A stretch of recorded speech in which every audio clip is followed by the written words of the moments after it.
Hi, everybody. This is the Baseball Hut, the amazing, spectacular, terrific, the great one, the People's Champion. Your host, the Hut, welcome back to Baseball Hut 2. Hope you like this video and hit that subscribe button. So we're back here at the Baseball Hut. And as you know, it's May 9th, 2024, and already beginning to see speculations of players getting traded. Fans always want to trade players, and they always want to trade players that have no value or have very little value. Guys get off the bat, start trade them, get rid of them. Somebody wrote to me the other day complaining about the Mets bullpen after the Tampa Bay series. Get rid of the bullpen. They need a new bullpen. But there will be players that are going to get moved, and there's going to be speculation. So from the New York Post, this is what they live for. This is what these guys get paid for. They talk about all these trades getting, all these players getting moved, and here we go. New York Post. Early look at stars that could become targets ahead of the MLB trade deadline. See who they pick. I know one player they're going to pick. That's for sure. At number one, let's see. Third baseman for the Cardinals, Nolan Arenado. No one hates losing more, and the Cardinals are more than a year into their disastrous run. So he just might approve a trade. The Dodgers don't really need him, but that's one team he might jump at. That is true. Because prior to him getting traded to the Rockies, the word was that he was very much open to being moved to Los Angeles. And the Dodgers can take his money. The money's never a problem with the Dodgers. They'll just write it off somewhere, or get the Cardinals to take some of the money, take the rest of the money that's on his contract. The Rockies have, paid off. Bichete, heard his name a little bit. Blue Jays fans who hope for Shohei Ohtani would not react well to trades of stars. You think the Jays have too much talent to fall out of the extended wild card race, and he's got a year to go. Not too likely. Not bloody likely. I would mention about the Blue Jays and Shohei Ohtani. I thought it was funny where some channels were following that plane to Toronto, saying that was Ohtani on the plane. He wasn't going to Toronto. Whoever thought that? They were crazy. It was fun, for some channels that were doing well, just speculation. But boy, they had egg on their face when he didn't go there. That's for sure. Number 3, Pete Alonso. Mets fans love him and might revolt, at least initially, and word is so does owner Steve Cohen. But since the Mets strongly considered an Alonso deal last summer, and the Cubs are known to like him and may need him, can't be completely ruled out they fall out of it. Probably a long shot. I don't think Pete's going to get moved. I think Pete's going to turn the season around. A lot of players get off the bad starts, slow starts, and have good seasons. Last year, if you took away the month of June that Pete had, he had a really good year. Take away that injury he had that the Braves inflicted upon him. He had a good year, but obviously you are judged on what you do the whole year. His batting average was low. He probably could have driven in more runs. The Mets probably would have had a better record if he had a good June, but that didn't happen. Kyle Tucker. Alonso's high school teammate is having a big year while everything around him is disintegrating. I mean, really. It's great to see the Astros completely just sort of melt away. He has a year to go before free agency. The Astros don't like to surrender, so also I'm like, I don't think he's going to get moved. I'm watching the Yankees. As I watch this, as I do this video, I'm watching the Yankees play the Astros. The Astros haven't beaten the Yankees all year. And it used to be the Astros own the Yankees. And as you know, the Astros are dead last. Nobody's played well. They keep losing. The vaunted reliever, Josh Hader, who they signed, has had a terrible start.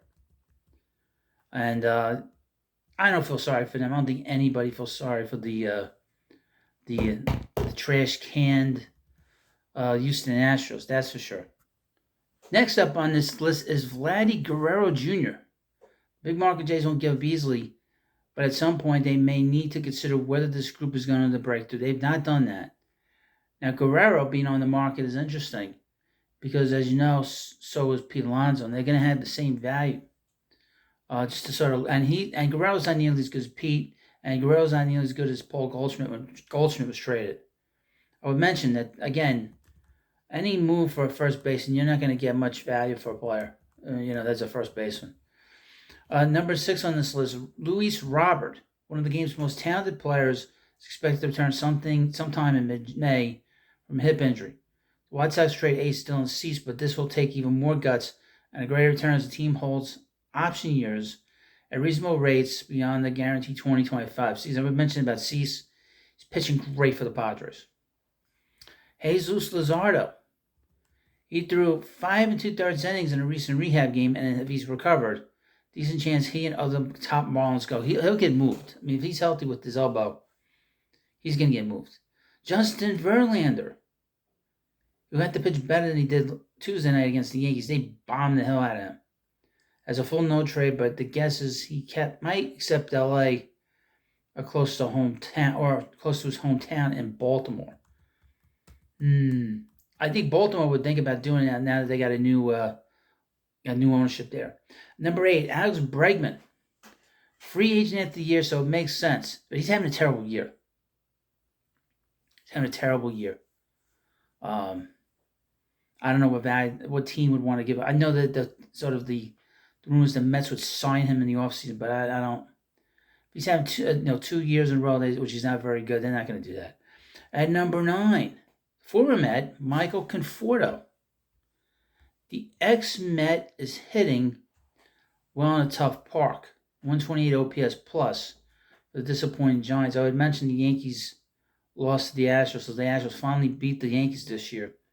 But Michael Conforto, you could not have bungled a free agency more than he did.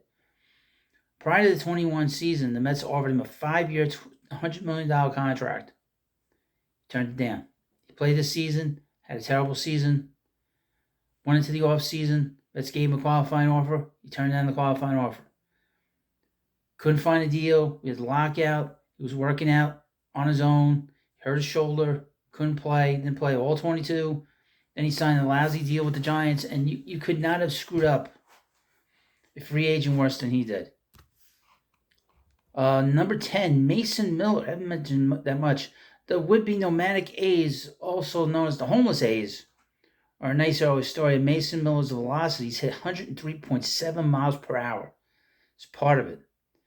I mean, he's the only reason fans are cheering there in Oakland. The 10 fans that are at the ballpark, they cheer for him. Travis Sorchek on X liking the situation in Major League. But tries to ruin the franchise with a star fireball and a ragtag group. Shocks by winning. Anyway, he'd bring a haul with 6 years of control. I don't think he's going to get moved, to be honest with you. They can hold on to him until they move to Las Vegas or wherever their road show is going. Number 11, Luis Severino.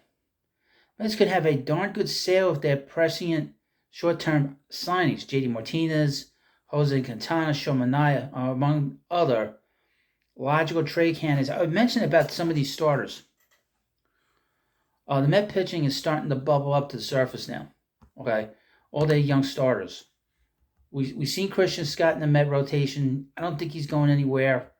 The only thing with him is that obviously he's going to have an innings limit.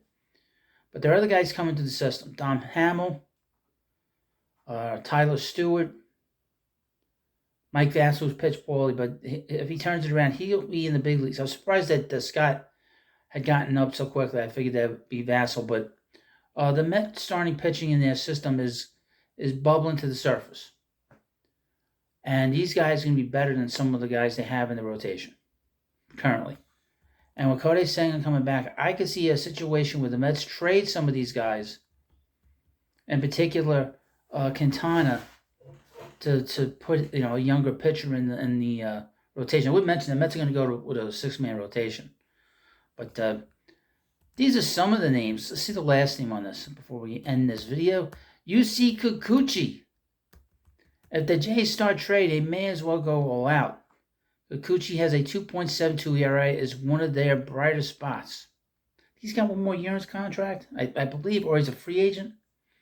He's a free agent after this year. But these are some of the names that are being mentioned. Some of them are big players. I'm surprised that Nolan Arenado would be on that. I don't think they're going to move him. How can they move him? He'd have to approve a trade. He's got a full no-trade clause, Going from Colorado to St. Louis, That's an upgrade, even though St. Louis has played poorly. St. Louis to Los Angeles, that's an upgrade for them. But you let me know what you think about this video. Of course, hit the subscribe button before you go, and I'll see you later.